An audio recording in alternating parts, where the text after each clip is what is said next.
السلام عليكم، مرحبا بكم أعزائنا الطلبة في هذا الدرس الجديد. اليوم راح نتكلموا على لو مومون سينيتيك ولا plus globalement على ما يسمى la dynamique de rotation. Donc on va parler des moments cinétiques et des moments de force. Alors نبداو premièrement par l'expérience. كامل شفتوا l'expérience نتاع لا توبي او ما يعرف شعبيا بالزربوط. Alors شفتوا الزربوط كي يكون يدور لا توبي يدور très rapidement, elle peut se maintenir à une pointe et malgré qu'elle va s'incliner, mais elle va toujours revenir à la position verticale. Et donc clairement il y a quelque chose, il y a un paramètre physique qui rentre dans ce mouvement.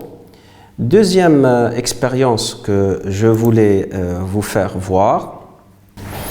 تابعوا معنا هذه l'expérience. السلام عليكم. Alors, dans cette expérience, on a une roue, عجلة تاع فيلو, ربطناها un côté برك au plafond, et comme vous êtes en train de constater كما راكم تشوفوا, لو كان نطلقها من الجنب الاخر, si je lâche la roue, واش يصرى؟ ben elle va tomber. C'est normal, c'est ce qu'on a l'habitude de voir. حاجة مربوطة على الكوتي, elle va se retourner وتطيح لتحت. Donc واش نديرو؟ Je vais essayer de la faire tourner en utilisant une perceuse et je vais regarder واش يصرى.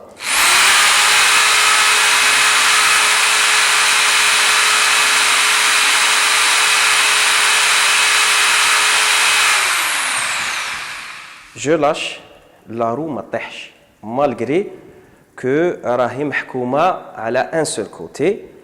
Je constate معها بلي en plus ما تطيحش, elle a un mouvement de rotation. هذا la rotation à côté latérale يسموه la précession. نشوفوه من بعد l'explication تاعو. La roue اللي مربوطة راهي مشدودة من un côté, elle ne tombe pas. Pourquoi? Parce qu'il y a une rigidité, il y a un phénomène, il y a une grandeur physique que nous allons explorer, bien sûr, et je constate, même quand je regarde qu'elle résiste au changement. Elle résiste au changement, mais لازم لي effort باش ننكلينيها ولا نبدلها la direction. Ça, c'est ce qu'on appelle le moment cinétique qu'on va étudier. La grandeur, c'est la grandeur du moment cinétique. Donc on a tous vu l'expérience et donc le moment cinétique, on va commencer par le définir. Donc c'est une grandeur très importante dans le quotidien تاعنا, في les phénomènes physiques qui peuvent intervenir lorsque عندك une roue ou une masse qui tourne. Donc on va définir par rapport à une masse ponctuelle. Donc, on a une masse ponctuelle qui tourne autour d'un point. Et donc, durant sa rotation, on a un rayon R, une vitesse V. Et donc, définitivement, on a une quantité de mouvement P. Donc, on définit le moment cinétique par la grandeur L égale le rayon ou la position R vectorielle la quantité de mouvement. Donc R vectoriel P, R fois P en notation, c'est-à-dire en sens vectoriel. Et donc parmi les implications de cette équation, c'est que lorsque j'ai un mouvement de rotation, elle est toujours perpendiculaire au plan de rotation. Donc si vous avez un mouvement qui tourne donc le moment cinétique L, qu'on va noter L, اللي كنتوا تسموه ولا اللي يسموه بالعربيه العزم الحركي. Donc le moment cinétique de la rotation sur le plan, elle est perpendiculaire au plan de rotation. Deuxième chose, c'est que si le mouvement est parallèle à R, si V est parallèle à R, donc le moment cinétique qui en découle est égal à 0 parce que le produit vectoriel entre deux vecteurs parallèles est toujours égal à 0. Et donc en module, le moment cinétique serait égal à la masse fois R fois la vitesse fois le sinus de l'angle qui sépare le vecteur position R et la vitesse v. Et donc, au final, le moment cinétique est une grandeur vectorielle qui est perpendiculaire au plan de rotation, qui est perpendiculaire en même temps à la vitesse de déplacement de la masse et au vecteur position r.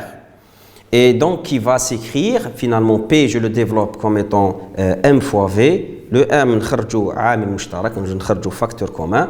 Donc, j'aurai L égale M fois R vectoriel V. Maintenant, essayons de développer un peu cette expression pour peut-être trouver une autre forme d'écriture dans le moment cinétique qui pourrait être utile dans le travail Tana. Alors, essayons d'écrire, puisque c'est un mouvement de rotation, essayons d'écrire la vitesse V en coordonnées polaires. Les coordonnées polaires sont très bien adaptées les mouvements de rotation, les harakat da'iriya. Et donc, j'aurai l'expression V qui est égale à V égale à VR UR plus Vθ fois Uθ. Très bien, je remplace l'expression V, les coordonnées polaires, dans le moment cinétique, donc M fois R vectoriel, l'expression V. Je vais faire la distribution de la multiplication. J'aurai M fois R vectoriel VR UR plus MR vectoriel Vθ Uθ. Donc, je vais regarder de plus près. Comme VR est toujours parallèle au vecteur position R. VR rah moisi le vecteur position R, puisque UR j'ai moisi le vecteur position R, donc le produit scalaire, le produit vectoriel, pardon, le produit vectoriel est égal à 0. Donc le premier terme est nul. Il va me rester juste l'expression que M fois R fois Vθ UR vectoriel Uθ. Et UR vectoriel Uθ, deux vecteurs متعامدين UR Uθ me donne le vecteur اللي عمودي عليهم للفوق qu'on va noter le vecteur K si on va adopter les coordonnées cylindriques. Donc j'aurai une expression TL qui est égale à MR Vθ. Je remplace UR fois Uθ par le vecteur K, c'est juste un vecteur unitaire عمودي عليهم للفوق. Et Vθ, en fait, c'est égal à dθ sur dt fois R. Et dθ sur dt, c'est oméga. Donc, en fait, Vθ, c'est R fois oméga. Oméga, c'est la vitesse angulaire. Sur'a zawiya, c'est la vitesse angulaire. Donc, si je remplace, j'aurai le moment cinétique est égal à M fois R fois l'expression de Vθ qui est R oméga fois K. J'aurai L est égal à MR au carré fois oméga, vitesse angulaire fois K. Et donc, en notation vectorielle, comme oméga aussi, c'est la vitesse angulaire, c'est un vecteur qui est amoudi à le plan de rotation en suivant la règle de la main droite. Donc, il a un dor hagda, oméga, il dit le fouq, donc il dit moisil L. Et au final, j'aurai l'expression hadi, le moment cinétique, en fait, est égal à la masse fois le rayon au carré fois le vecteur vitesse angulaire W, oméga, pardon, le vecteur vitesse angulaire oméga. Le module de R, donc c'est égal à M, R au carré fois oméga, et en vecteur, ça sera la même direction que oméga. Donc, si j'ai un mobile qui tourne dans ce sens-là, le vecteur oméga, il tient la règle de la main droite. Donc, le oméga, il dit le plan de rotation, dirigé donc dans ce cas-là vers le haut. Et le moment cinétique, il dit la même direction, le même sens que oméga.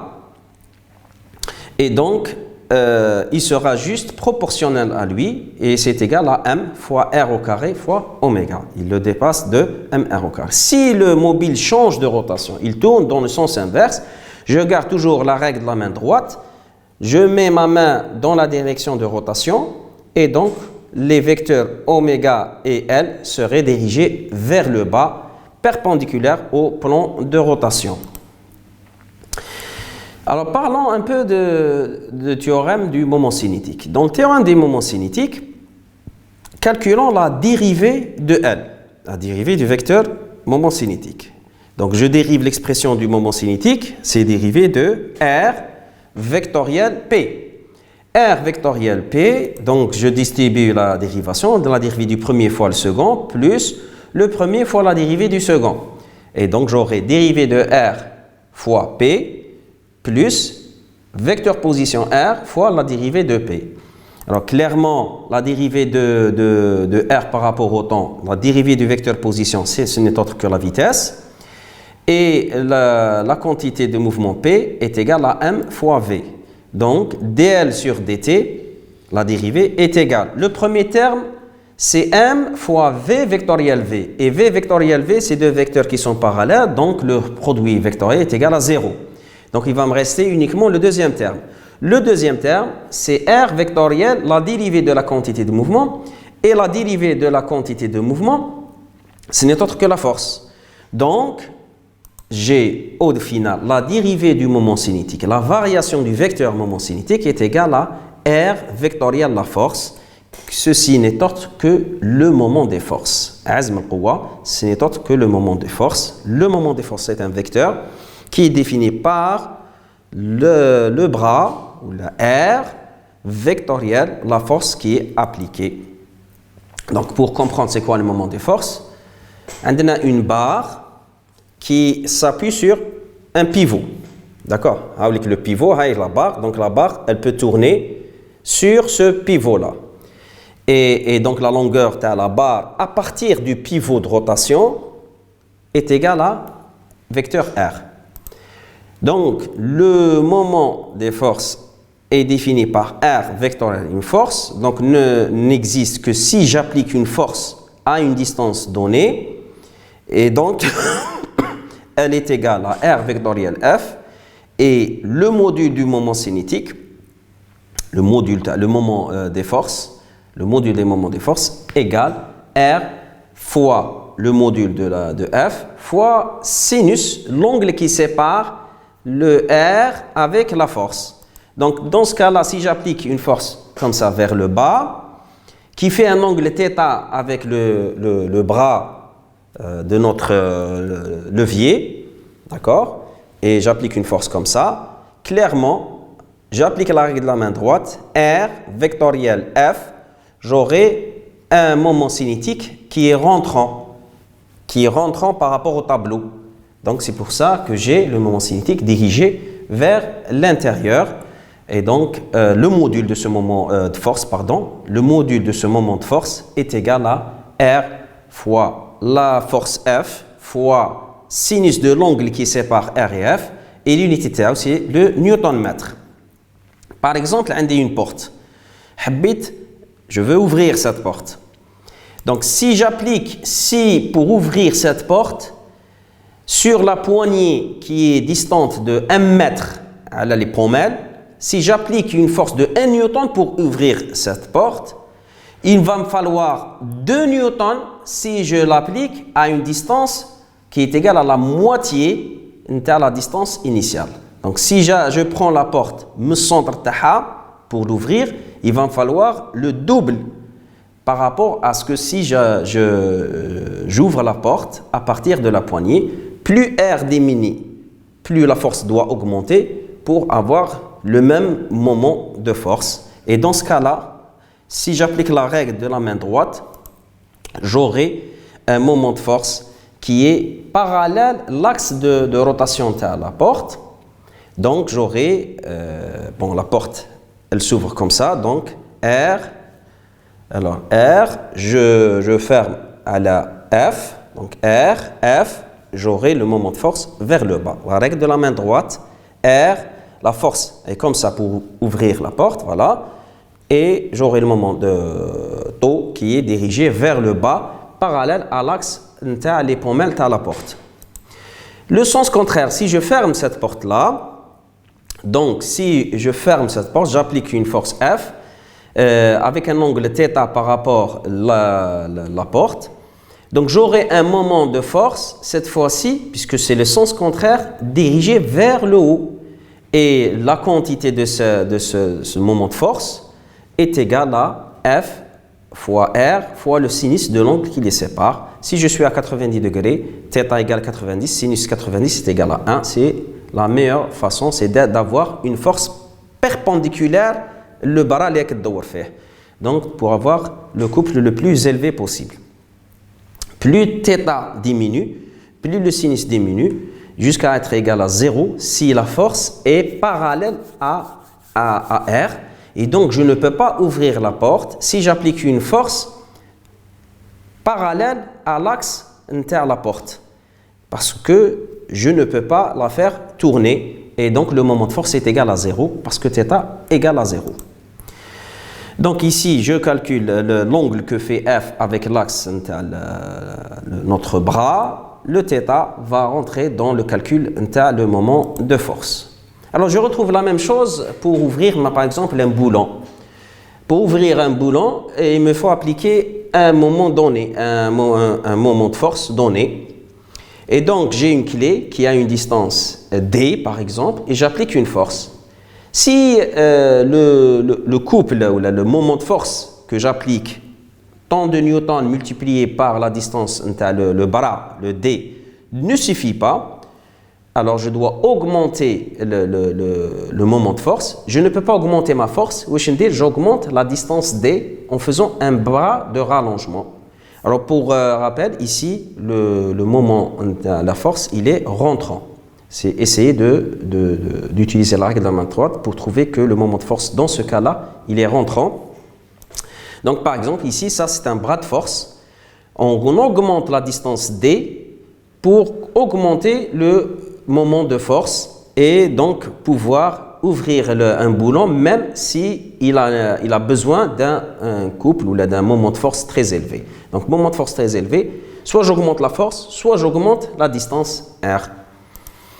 Alors je retrouve cette notion de moment de force ici dans les moteurs. Alors tous les moteurs ont un certain moment de force, on appelle le couple moteur généralement, Niniji. Alors vous avez des pistons, dans la chambre des pistons. Donc vous avez l'explosion dans la chambre, elle va provoquer une détente des gaz et les gaz vont appliquer, cette pression va se traduire par une force.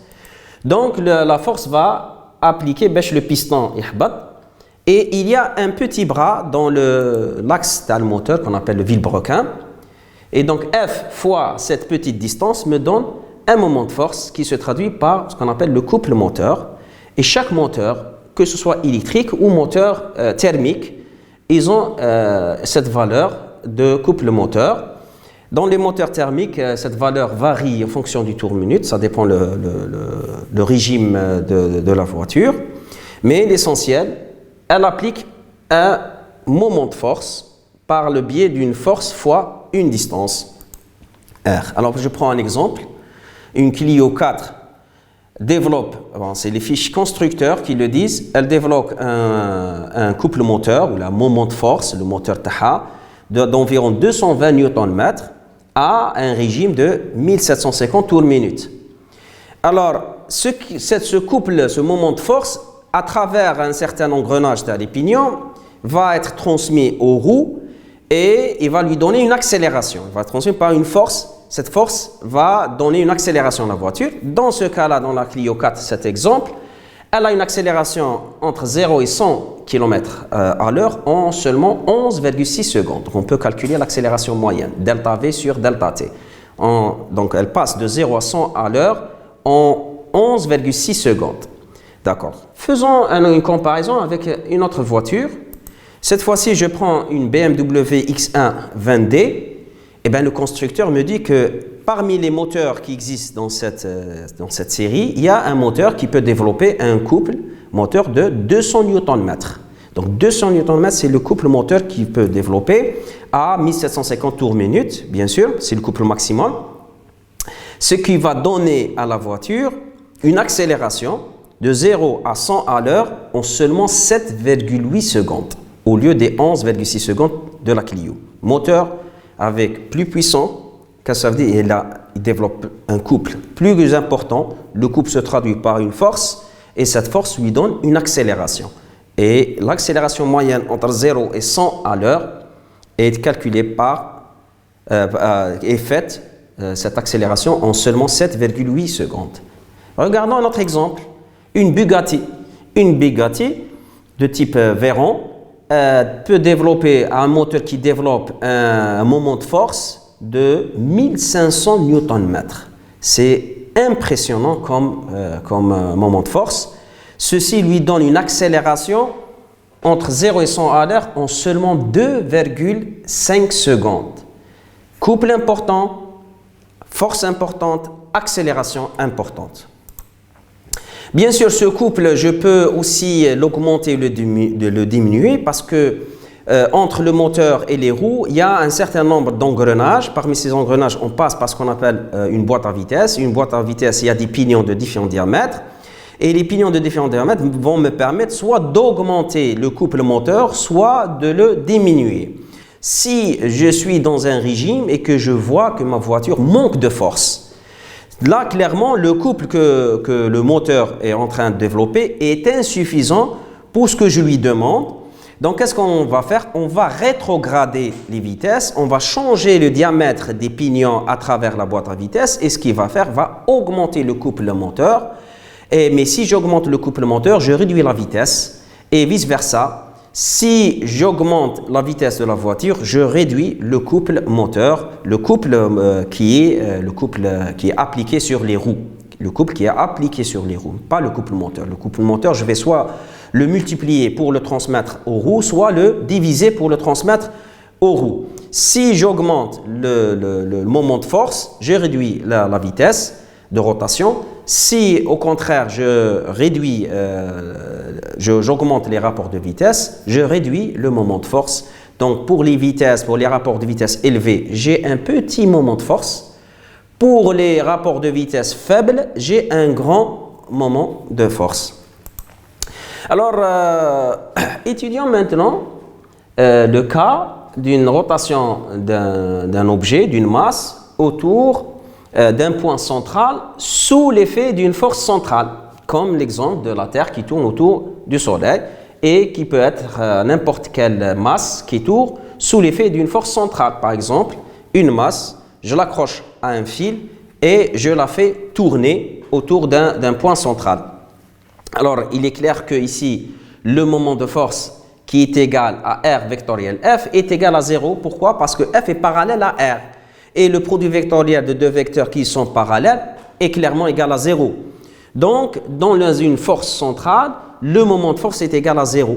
Si le moment de force est égal à 0, c'est que d de L sur dt est égal à 0, puisque le moment de force n'est autre que la dérivée du moment cinétique. Donc, le moment cinétique est un vecteur constant. Donc, si le moment cinétique est un vecteur constant, c'est que le moment de force est égal à 0. Et vice-versa. Donc, dans un mouvement central, de force centrale, le moment cinétique reste constant en tant que vecteur. Et donc, s'il est constant en vecteur, donc il est constant en module et en direction. Donc, le moment cinétique, on a trouvé que c'était égal à mr au carré fois oméga. Donc, cette quantité reste constante. Si, la masse, c'est sûr qu'elle restera constante durant une rotation. Maintenant, on aura deux possibilités de mouvement.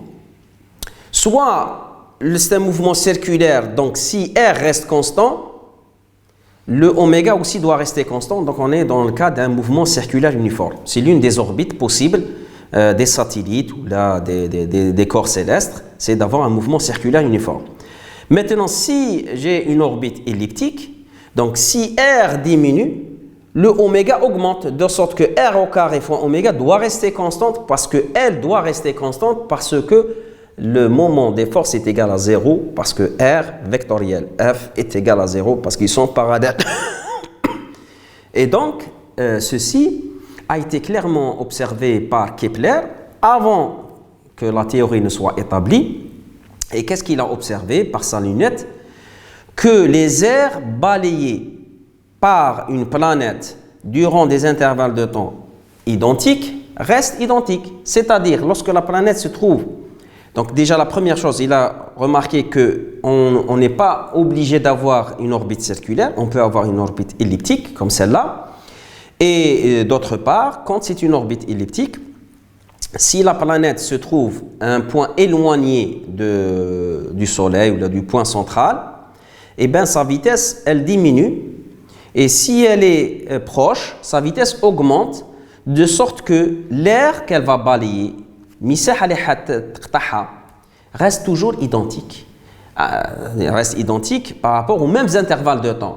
Les mêmes delta t, j'aurai les mêmes airs balayés.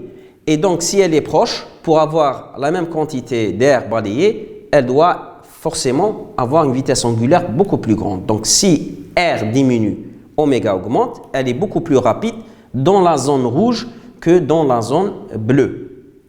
Alors, comment le démontrer? Kepler était incapable de le démontrer. Kepler a juste remarqué et a exprimé ça par la relation ds sur dt est égale à une constante. La variation de l'air restait constante.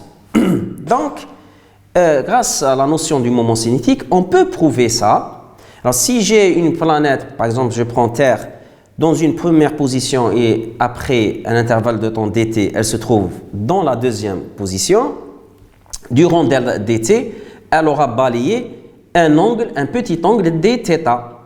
Et donc, l'air qu'elle va balayer, ds, elle est égale donc, à l'arc, l'arc qu'elle a balayé, c'est r dθ.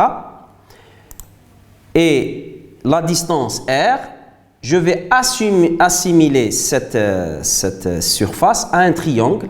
Et la surface d'un triangle, c'est 1/2. La base fois la hauteur, donc r fois r dθ. La hauteur et la base que je vais rapprocher ça à une forme de triangle. Donc, j'aurai 1/2 r carré fois dθ. Et donc, ds égale à 1/2 r carré dθ. Par là, qu'est-ce que je vais faire? Je vais remplacer dθ par dt, c'est la vitesse angulaire oméga. Et en rappelant que, au fait, le moment cinétique, c'est égal à mr carré oméga. Comme c'est un mouvement central, donc L forcément est constant. Donc, si je calcule r au carré fois oméga en fonction de L, j'aurai r au carré oméga égale à L sur la masse de la planète. Du coup, ds sur dt se résume à 1/2 L sur m. La masse ne change pas. Le moment cinétique, du moment que c'est un mouvement sous une force centrale, donc L est constant, ce qui fait que ds sur dt est égal à une constante. Et on vient de démontrer que les airs doivent rester constantes. Les airs balayés, ds sur dt, doivent rester constantes dans le cas d'un mouvement central. Et ce qu'a observé Kepler avant. Donc, deux possibilités. Le moment cinétique doit rester constant. C'est une invariante. Et donc, soit le moment est, le mouvement est circulaire uniforme.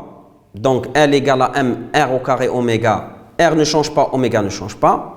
Soit c'est un mouvement elliptique et le Soleil ou la planète centrale occupe l'un des deux foyers. Et dans ce cas-là, on a un mouvement qui obéit à la deuxième loi de Kepler, c'est-à-dire les airs balayés pendant les mêmes intervalles de temps restent constants. Et donc, si on est dans la position éloignée, on tourne lentement. Et dès qu'on se rapproche, on tourne rapidement, de sorte qu'on respecte la loi des airs.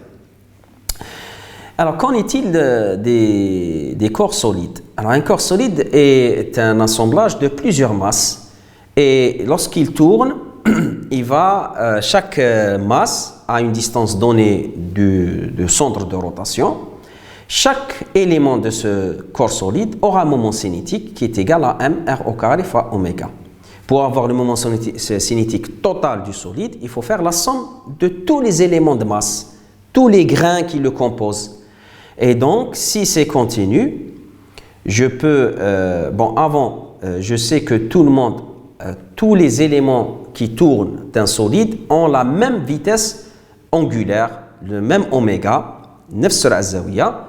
Donc, je fais sortir le oméga facteur commun. Et si j'ai une infinité, donc un corps solide plein, je peux remplacer cette sommation discrète par une intégrale. Et donc, elle serait égale à oméga fois intégrale de r au carré dm, c'est-à-dire je fais la somme de tous les éléments qui composent ce solide par rapport à la distance à l'axe de rotation. Cette intégrale, en fait, elle a un nom, c'est le moment d'inertie, ou azm al-atala, c'est le moment d'inertie qui se calcule en fonction de la forme géométrique de chaque corps. Donc, on va remplacer l'intégrale de r au carré dm par la lettre i, qui, dans certains livres, on appelle ça la lettre j, et qui correspond au moment d'inertie. Et de ce fait, l'expression le moment cinétique se réduit à une expression très simple à retenir. L vecteur est égal à I, qui est le moment d'inertie, fois la vitesse angulaire oméga. L égale à I oméga. C'est simple à retenir et très facile. Maintenant pour I, il a différentes expressions. Ça a été calculé pour les formes géométriques simples. Pour les formes géométriques complexes, on les mesure. Et donc, on a par exemple dans un cas d'un disque plein ou d'un cylindre plein, le moment d'inertie est égal à 1/2 sa masse fois le rayon au carré. Par exemple, un bâton qui tourne autour de son point central, le moment d'inertie de ce bâton par rapport à son centre de gravité, sa rotation sur le centre Tau, égale à 1 sur 12 la masse fois la longueur du bâton au carré. Un anneau, donc il y a juste la masse sur le cercle, c'est comme une roue par exemple du vélo. Le moment d'inertie est égal à la masse fois le rayon au carré. Donc je rappelle, un anneau, c'est là où la masse est concentrée sur les bordures à une distance r du centre. Donc généralisation, le moment cinétique c'est égal à I fois le oméga. Le I, si c'est une masse ponctuelle, c'est la masse fois r au carré. Si c'est un corps solide, donc chaque corps solide a une expression. Si c'est un corps connu, donc c'est déjà calculé, c'est tabulé.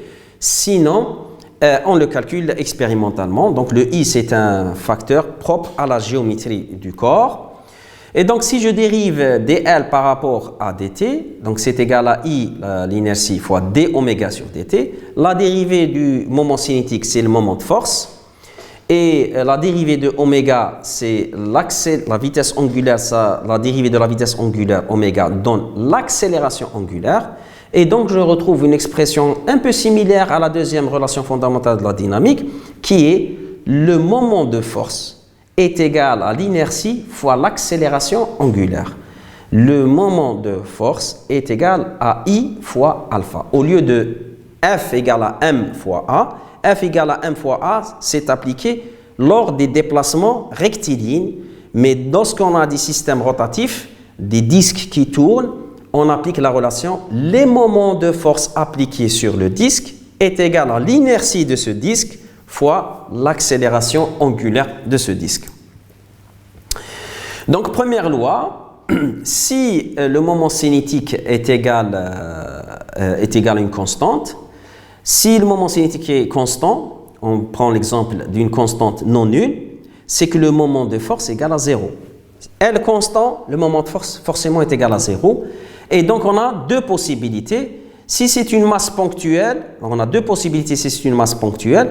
Si c'est une masse ponctuelle, soit on a un mouvement circulaire uniforme, soit c'est un mouvement elliptique qui obéit à la deuxième loi de Kepler, c'est-à-dire les aires balayées à des intervalles de temps constants restent constants. Donc, elle va être lente lorsqu'elle est dans une position éloignée du point focal et très rapide lorsqu'elle est proche du point focal. Maintenant, si c'est un corps solide, si j'ai un moment cinétique constant, c'est-à-dire que la somme des moments de force, toutes les forces qui sont appliquées sur ce solide multipliées par produit vectoriel avec R sont égaux à 0. La somme de tous les moments appliqués à ce disque est égale à 0. Maintenant, si le moment cinétique est égal à 0 lui-même, et donc on est en équilibre. Deuxième loi, maintenant si n n'est pas constant, donc sa dérivée n'est pas égale à 0, dans ce cas-là, clairement j'ai des moments de force. Et là, le moment de force qui résulte est égal à l'inertie fois l'accélération angulaire. Le moment de force, si n n'est pas constant, c'est que j'ai un moment de force. Et si j'ai un moment de force, donc j'ai une accélération angulaire. Quelle est la relation? Le moment de force est égal à l'inertie fois l'accélération angulaire. C'est l'accélération de l'angle. D'accord? Et donc, la dérivée, la variation dans le moment cinétique est égale au moment de force. Alors, si on revient à l'expérience de la roue du vélo initial, vous avez remarqué que la roue, non seulement elle ne tombe pas, mais elle avait un mouvement de rotation horizontale, qu'on appelle rotation, une précession. Alors là, comment expliquer cette rotation? Alors, l'explication, elle est là. On a suffisamment d'éléments pour lui donner une explication. Souvenez-vous, la roue était supportée d'un seul côté. Et si elle est supportée d'un seul côté, son poids, il était décalé par rapport à l'appui. Donc, il y avait un bras qu'on multiplie par le poids. J'ai un moment de force qui est dû à son propre poids. Seulement, donc j'ai un moment de force. Si j'ai un moment de force, donc j'ai une variation du moment cinétique. Seulement, le moment cinétique, c'est un vecteur, donc il a un module et une direction. Son module dépend uniquement de R, de oméga, du moment d'inertie de la roue et de oméga. Donc son module ne peut pas changer. Qu'est-ce qui va changer? C'est sa direction. Et donc on va voir le moment cinétique qui va changer de direction parce que le changement du moment cinétique est motivé par le moment de force. Et le moment de force, il est comme ça. Si j'applique le poids R, alors voilà, je vais respecter la rotation. Donc j'aurai R fois, R fois le poids me donne un moment rentrant. Si le moment est rentrant, donc le moment cinétique, il va le suivre. Donc le moment de force, qu'est-ce qu'il va faire? Il est comme ça. Le moment cinétique va suivre le moment de force. Donc le moment de force, il fait tourner L. Il ne peut pas lui diminuer son module parce que son module dépend de l'inertie de la roue et de la vitesse de rotation. Mais par contre, il va lui faire changer de direction puisque le moment reste constant, en respectant aussi les règles vectorielles. Alors, dans cette dernière partie, on va parler des applications qu'on pourrait trouver de ce cours, du cours d'aujourd'hui. Alors, la première application dans l'aviation. Alors, depuis très très longtemps, les gyroscopes, donc c'est des roues qui tournent très rapidement pour avoir un moment cinétique, sont utilisées pour orienter les avions. Et donc, au lieu d'utiliser uniquement une boussole magnétique, il y a des gyroscopes qui permettent à l'avion et même au pilote, à travers des capteurs, de savoir si l'avion, même situé en plein brouillard, est incliné et dirigé vers le bas, vers le haut, d'avoir un horizon artificiel. Et donc, avant de démarrer, le pilote va caler son gyroscope il va l'activer, il va produire un moment cinétique, et le moment cinétique, il va orienter vers une direction. Et donc, quelle que soit l'orientation de l'avion, il va pointer vers la même direction. Et donc, il va donner une indication déjà aux instruments de bord sur les inclinaisons de la voiture et au pilote sur les inclinaisons de l'avion. Une autre application dans les bateaux cette fois-ci. Alors, certains bateaux sont équipés aussi de gyroscopes, très grands gyroscopes. Ça permet de stabiliser le bateau parce qu'on a dit que si tourne très rapidement, il va être rigide. Il va avoir un moment cinétique constant et donc il va stabiliser les bateaux contre les secousses gauche et droite. Et donc, ils ont certains bateaux au fond de leur cale, comme vous voyez, une très grande masse qui va tourner avec un moteur électrique, bien sûr, très rapidement pour provoquer un moment cinétique, et ce moment cinétique va stabiliser le bateau par rapport aux inclinaisons, ce qu'on appelle le roulis les bateaux, et ça permet une meilleure stabilité des bateaux. Regardez cette démonstration. Dans cette démonstration, c'est un petit bateau, il y a un gyroscope, dès qu'il va l'actionner, malgré qu'il y a des vagues dans le bassin, le bateau rapidement se stabilise. Et donc, on va réduire les vibrations dues aux vagues qui touchent les bateaux. Ça, c'est une maquette. Voilà, même si je le fais bouger rapidement, il va se stabiliser. Le gyroscope a un moment cinétique et a une rigidité qui empêche son axe de s'orienter. Regardons, par exemple, cette démonstration réelle. Un bateau provoque une vague.